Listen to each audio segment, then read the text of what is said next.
अगर मैं आपसे अभी पूछूं आपकी कुंडली का सबसे शक्तिशाली ग्रह कौन सा है, शायद आप कहेंगे सूर्य, कोई कहेगा गुरु, कोई बोलेगा शनि। लेकिन अगर मैं कहूं इनमें से कोई भी जवाब आपके लिए सही भी हो सकता है और बिल्कुल गलत भी। यही वो गलती है जो 90% लोग पूरी जिंदगी करते रहते हो और इसी वजह से वो अपनी ही कुंडली को कभी भी समझ नहीं पाते।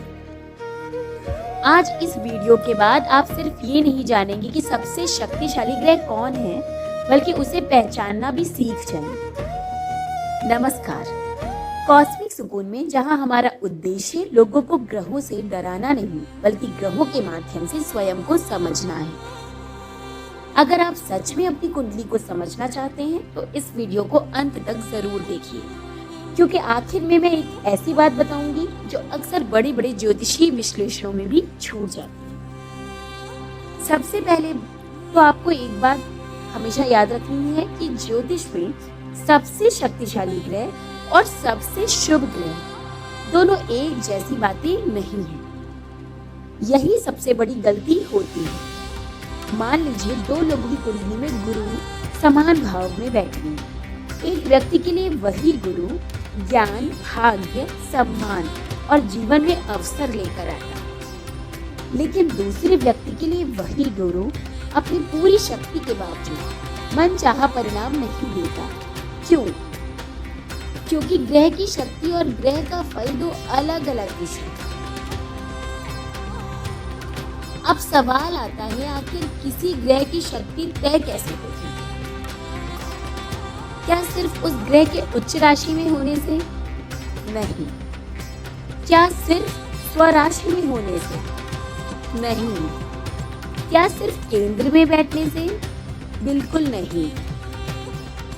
असल में किसी भी ग्रह की शक्ति एक नहीं, कई आधारों से मिलकर बनती है। जैसे वो किस राशि में है, किस भाव में है, किस ग्रह की दृष्टि उस पर पड़ रही है, क्या वो वक्री है, क्या वह अस्त है, क्या वह नवांश में मजबूत है, क्या वर्तमान महादशा उसी ग्रह की चल रही है, क्या वह योग कारक है, क्या षड्बल में मजबूत है।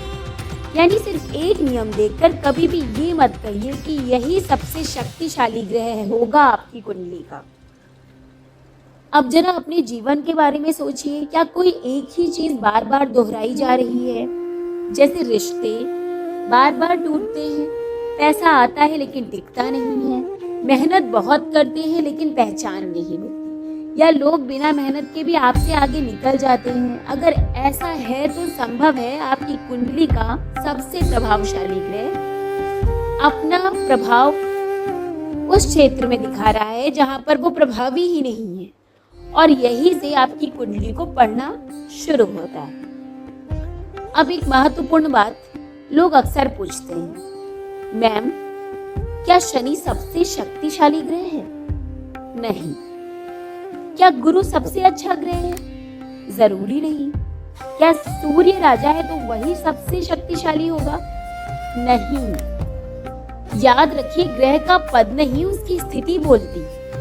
जंगल में राजा शेर ही होता है, लेकिन अगर शेर घायल है और सामने स्वस्थ हाथी है तो परिणाम बदल सकता है। ठीक वैसे ही जन्म कुंडली में हर ग्रह अपनी स्थिति के अनुसार शक्ति प्राप्त करता है।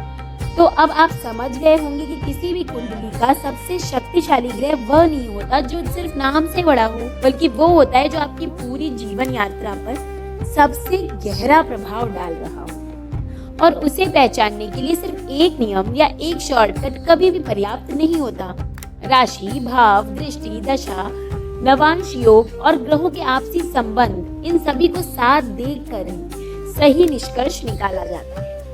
यही वैदिक ज्योतिष की सुंदरता भी है और यही उसकी गहराई भी। याद रखिए, ज्योतिष का उद्देश्य कभी भी आपको डराना नहीं रहा है, बल्कि स्वयं को समझने की सही दिशा देना है।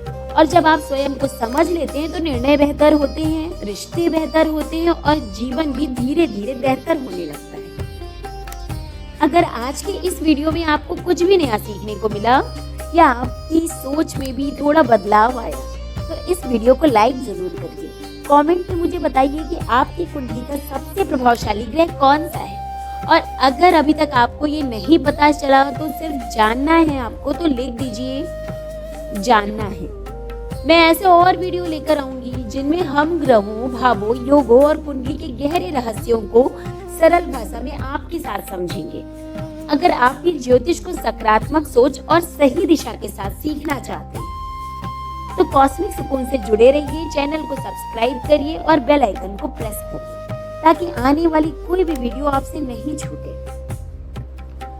तब तक सकारात्मक सोचिए, सही दिशा में आगे निरंतर बढ़ते रहिए। यही मेरी शुभकामनाएं हैं। धन्यवाद।